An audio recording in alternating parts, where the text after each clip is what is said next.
What's up mga idol? May bagong video ulit tayo. Ito pa lang kay Colonel Bosita. Nagpunta siya sa isang ospital, kung di ako nagkakamali, sa Laguna to eh. Pakinggan natin yung sasabihin niya at tayo ay matututunan naman. Pero bago tayo magumpisa, konting intro muna mga idol.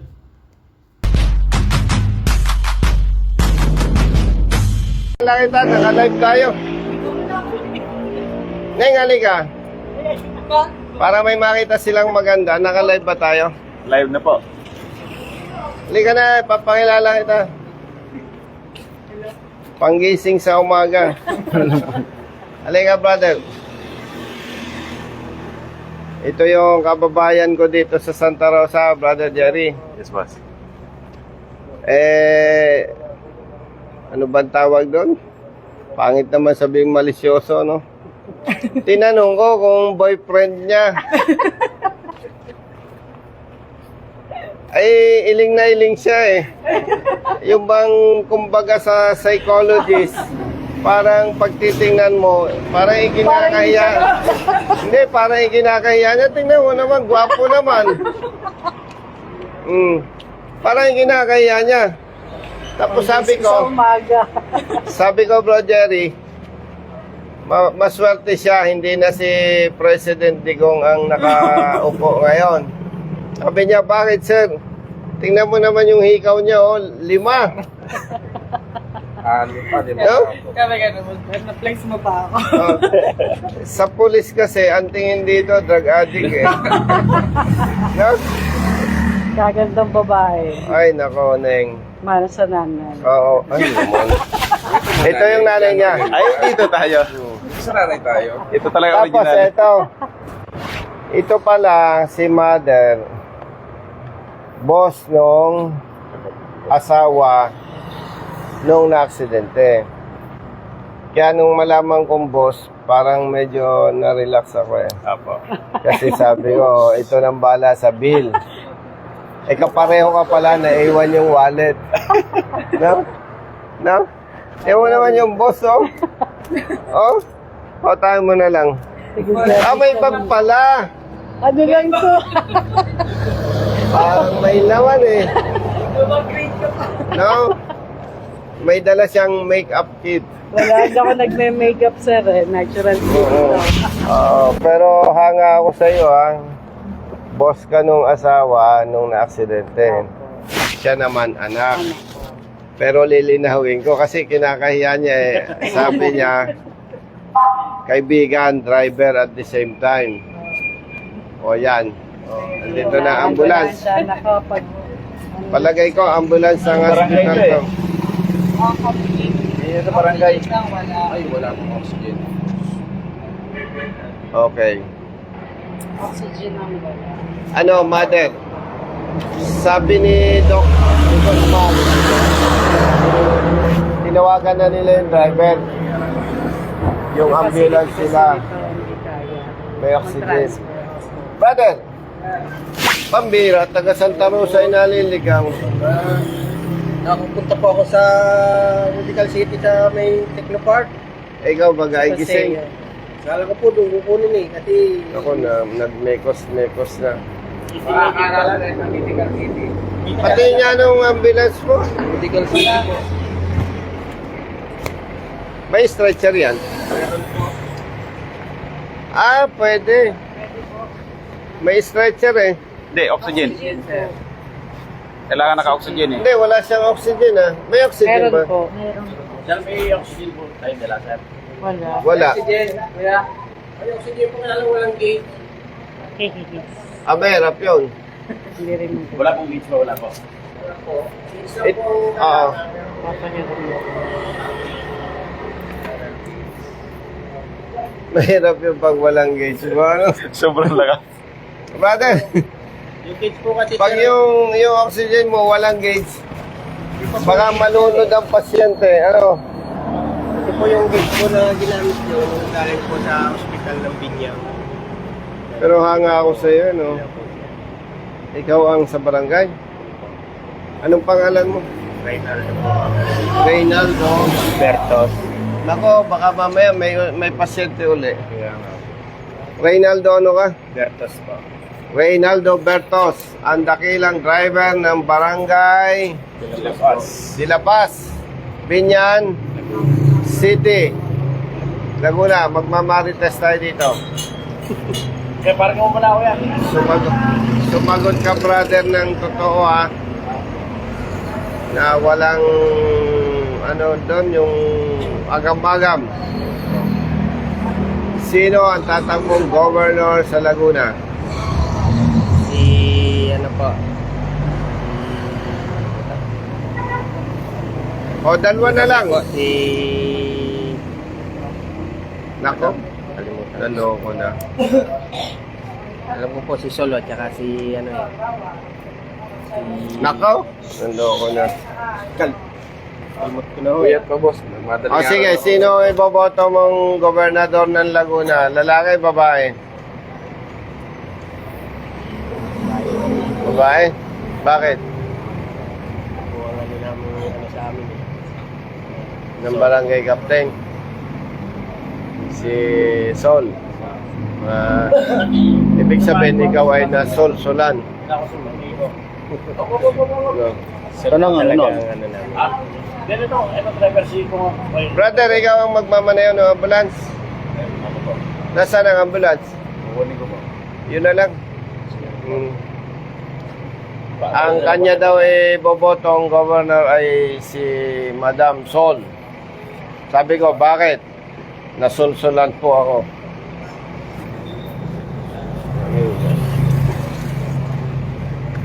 Kamalas naman na itong partner ko. Bibigyan ko sana eh. Wala akong perang dala. Ikaw? Wala akong kapero talaga. Pambira naman itong mga kasama ko. Biglaan kasi. Baka may 500 ka dyan o 1,000. Pautang. Ay, manager! Manager! Pautang 1,000. Didikas ko. Hindi, wag na. Yun yata. Meron yata. Tinetesting ko lang kung talagang manager ko. Basta naman po sa ganyan. Wala may tutulong. Pwede mga isang layong sikaw nito eh. No? Oo, sir. Ba't ang dami? Di ba ang sakit niyan? Hindi naman. Ano ka ba? College? High school? Elementary? May trabaho na po Saan nagtatrabaho?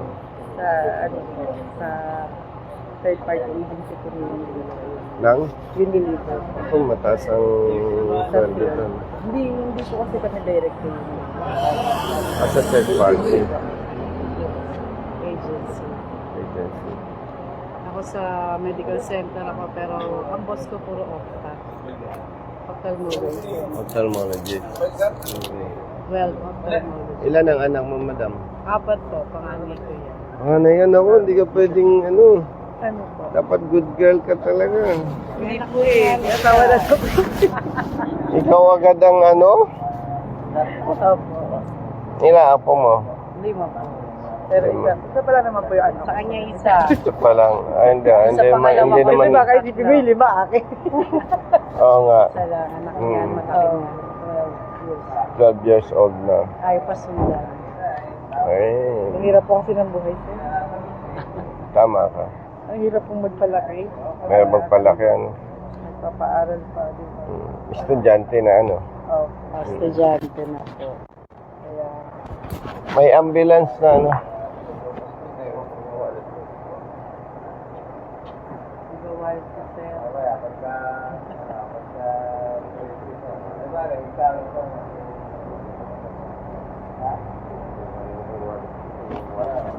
Parang ipit na ipit.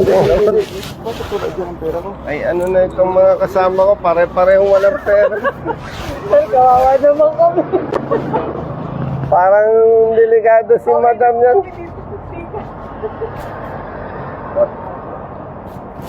Tawagin mo yung driver ng ambulance.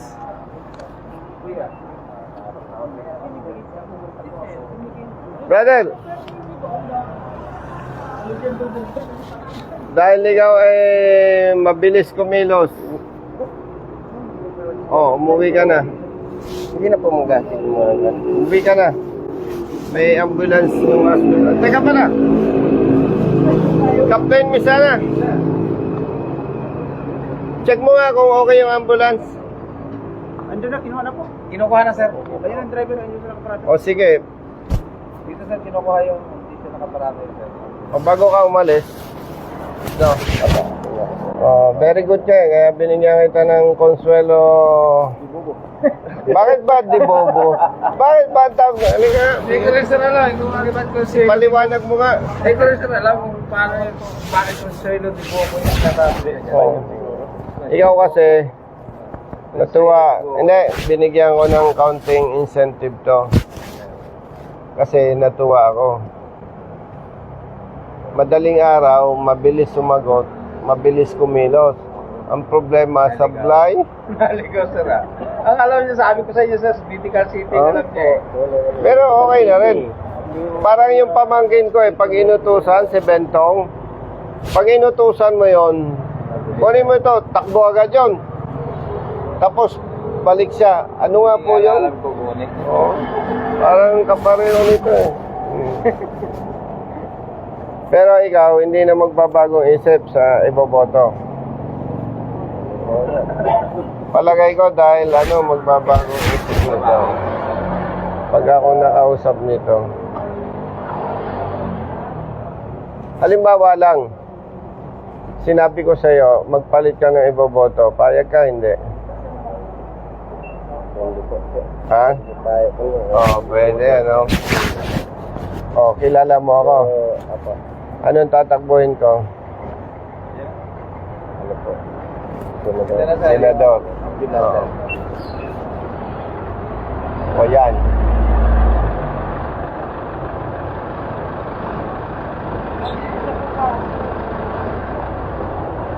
Huwag mong bubuksan, magmumukha kang ano dyan. Empleyado. Magagalit sa iyo yung kanilang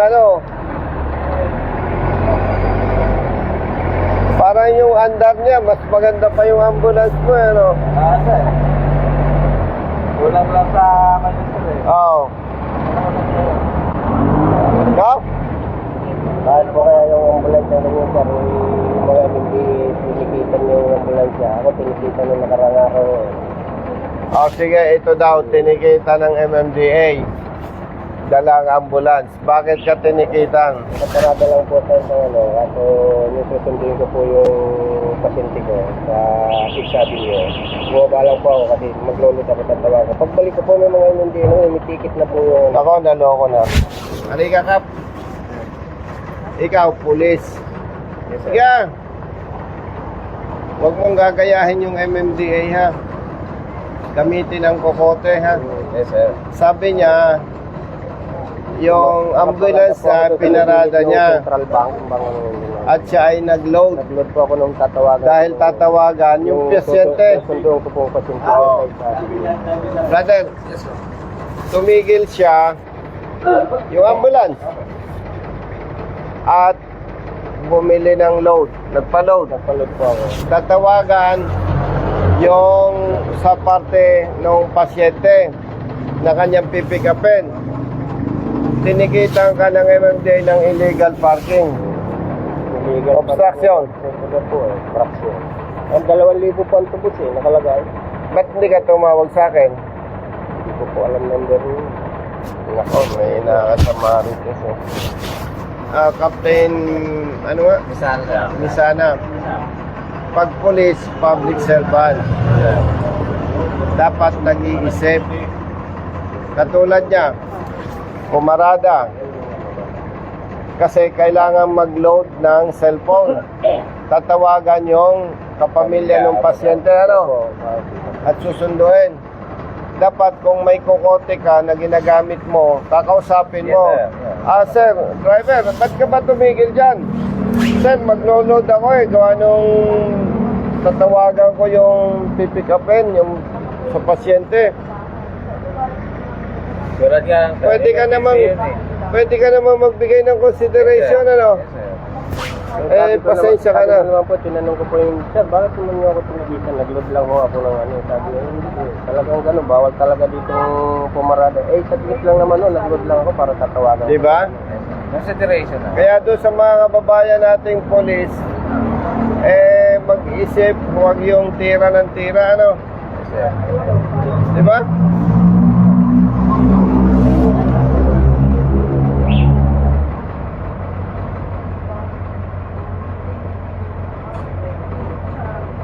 Okay.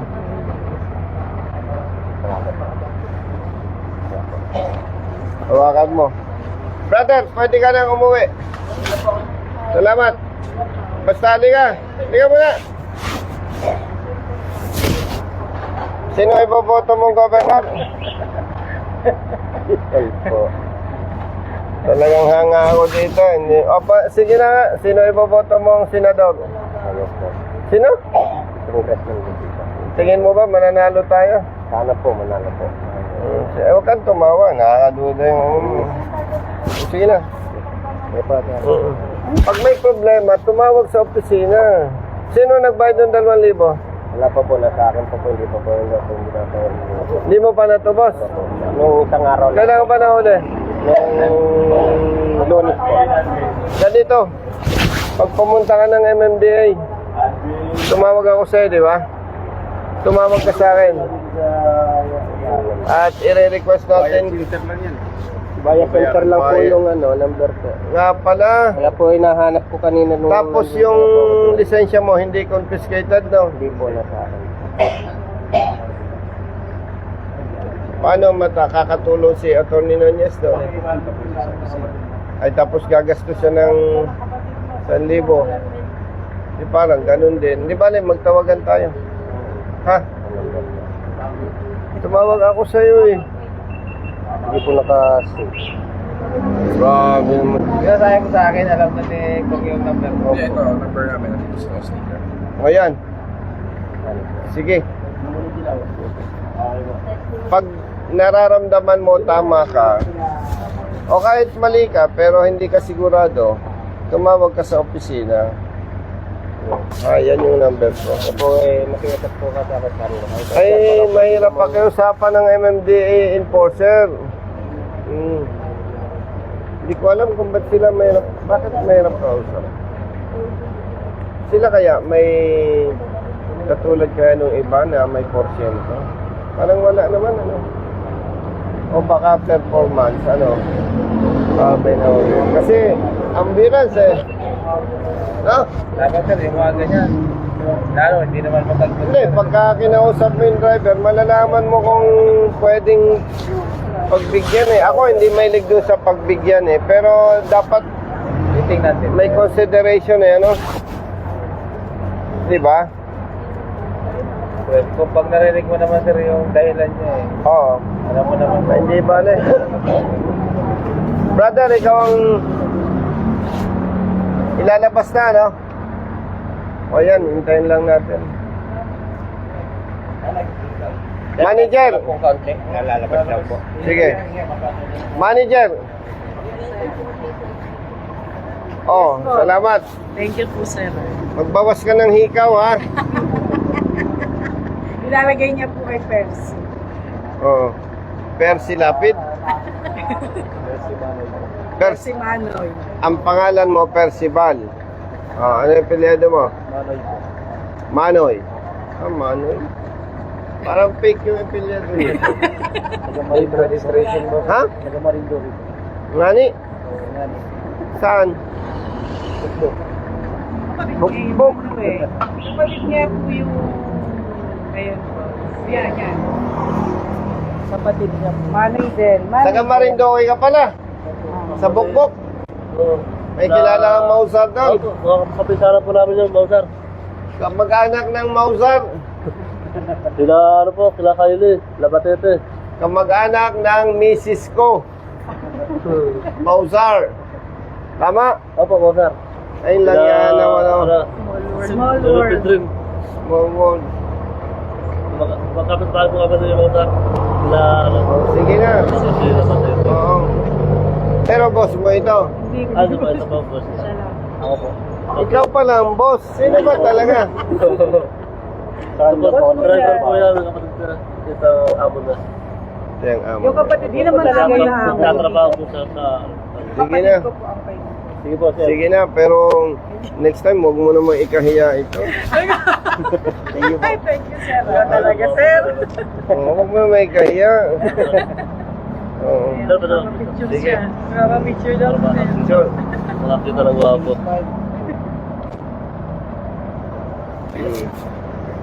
Hindi ko alam, kamag-anak pala nung misis ko yung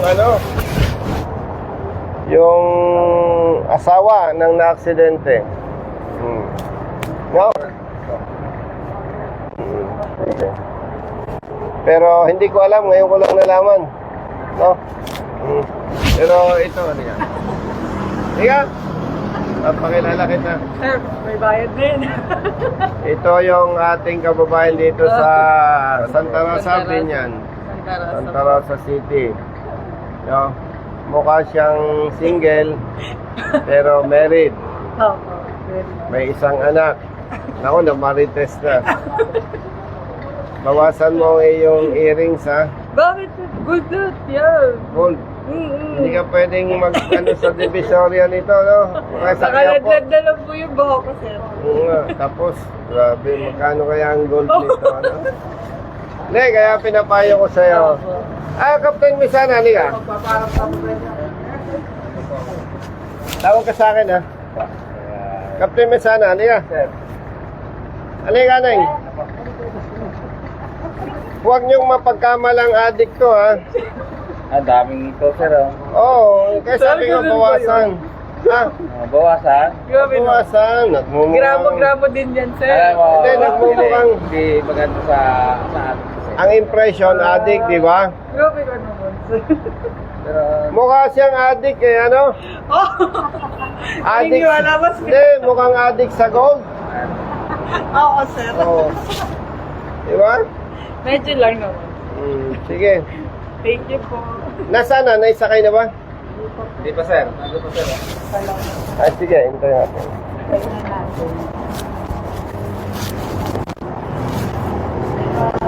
Ano pa? Hinihingi ko na lang po sa sa stretcher po. Doc, pa lang. Professional fee, hindi pa kasama doon sa inisyo. Papasama ko na lang. Sige. Alin ang stretcher ng ambulance? Ito? Ay, sige. Sino maglilipat?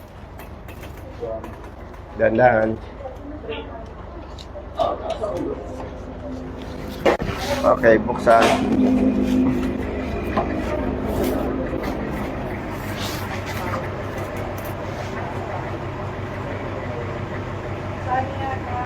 Saan daanin po yan? Dito, diretso na po yan. Captain Misana.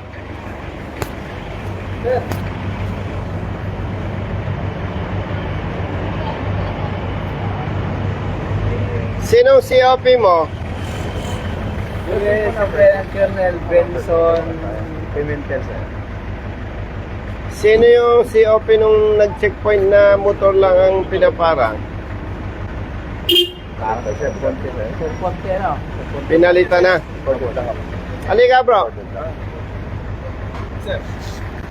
Brother, May nakita akong post ninyo nag-checkpoint ang Santa Rosa. Puro motor lang, pinapara. Baka ikaw ang team leader noon. Oo. Sino ang chief of police? Sige, hindi bale. ang alam ko nun, sir, si Sir Ponte pa. Pinalitan na, no? Bago na, sir. Oh, very good. Huwag kayong mag-checkpoint ng rider lang. Di ba? Eh, hindi naman pwedeng rider lang ang pwedeng maging criminal, di ba? Oo. Patas lang. No? Opo. Oo.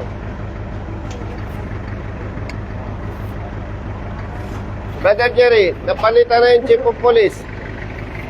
Ang chine-checkpoint lang, motor. Nireport ko kay RD. O, di pinalitan.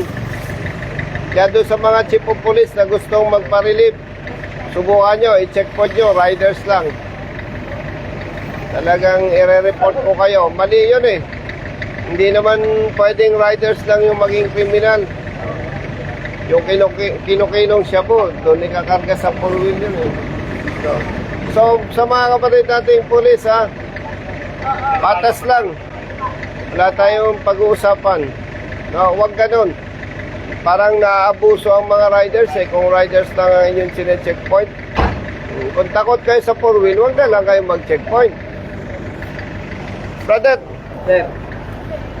Sige, sir. salamat. Salamat ha. Sige na, okay na. Oh, ingat. Sir. Manager. Siguristang manager, walang dalang pera. O, magbawas ka ng hikaw. Buwas. Ibabawas. Pabawasan mo, nagmumukhang adik eh. Adik sa gold. Sige po, sir. Paalam na, Doc. Salamat. Paalam na ako, siguro. Neng, thank you ha. Doc, salamat. Yun, kaya guys, please lagi tayo mag-helmet at pakinggan natin yung mga payo ni Congressman Busita para sa ating mga motorista, okay? Tatawag na lang ako sa'yo.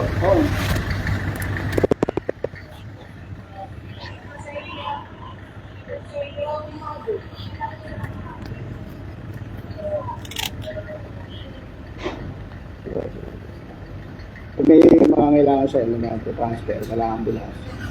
Tawag ako sa'yo. Pakitext mo ako ha.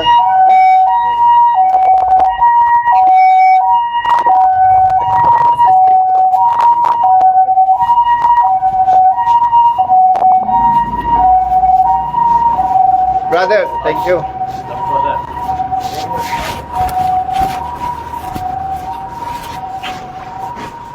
Hello, manager.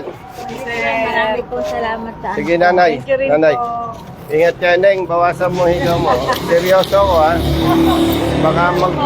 Baka mapagkamalang ang adik. Thank you, ha?